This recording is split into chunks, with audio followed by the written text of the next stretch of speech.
নাম আবু তাহের মোহাম্মদ শামসুজ্জামান। এটিএম শামসুজ্জামান নামেই পরিচিত তিনি। অভিনয়ের জন্য আজীবন সম্মাননা সহ জাতীয় চলচ্চিত্র পুরস্কার পেয়েছেন 6 বার। 2015 সালে 21 পদকে ভূষিত হন এই গুণী শিল্পী। পাশের 22 গ্রামের মধ্যে এরকম ডাকাত সেলার নাই। ওই সেলার পিছে 25 জুতার বাড়ি মারাও, এবং সেই জুতার বাড়ি মারবো কেডা? কেন মারবো? নইমুদ্দি।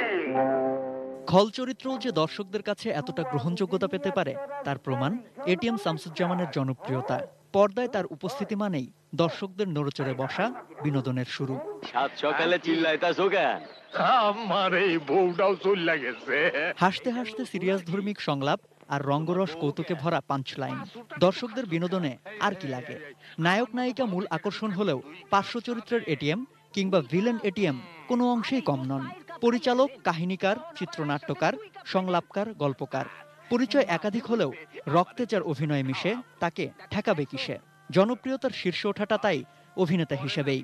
আমি চায়ের নেশার জন্য চায়ের দোকান দিছি, যাতে অন্য মানুষের পয়সা দিতে না হয়। চলচ্চিত্র জীবনের শুরুটা 1961 সালে পরিচালক উদয়ন চৌধুরীর বিষকন্যা চলচ্চিত্রের সহকারী পরিচালক হিসেবে। লিখেছেন শতাধিক চিত্রনাট্য, কাহিনী।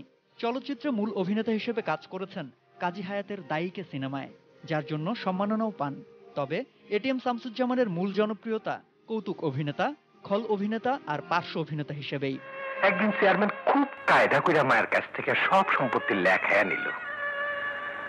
এখন মায়ের একটা ছেলেও হইল।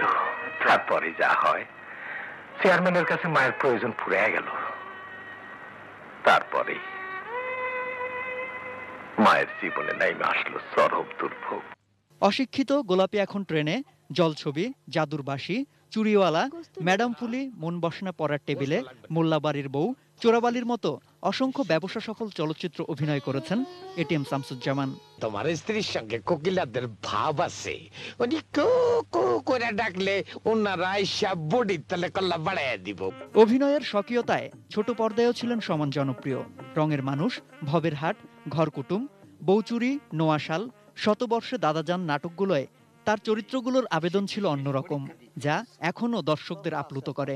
কারণ এই গয়নার প্রতি আমার একটু দুর্বলতা আছে। গয়না আমার টানে।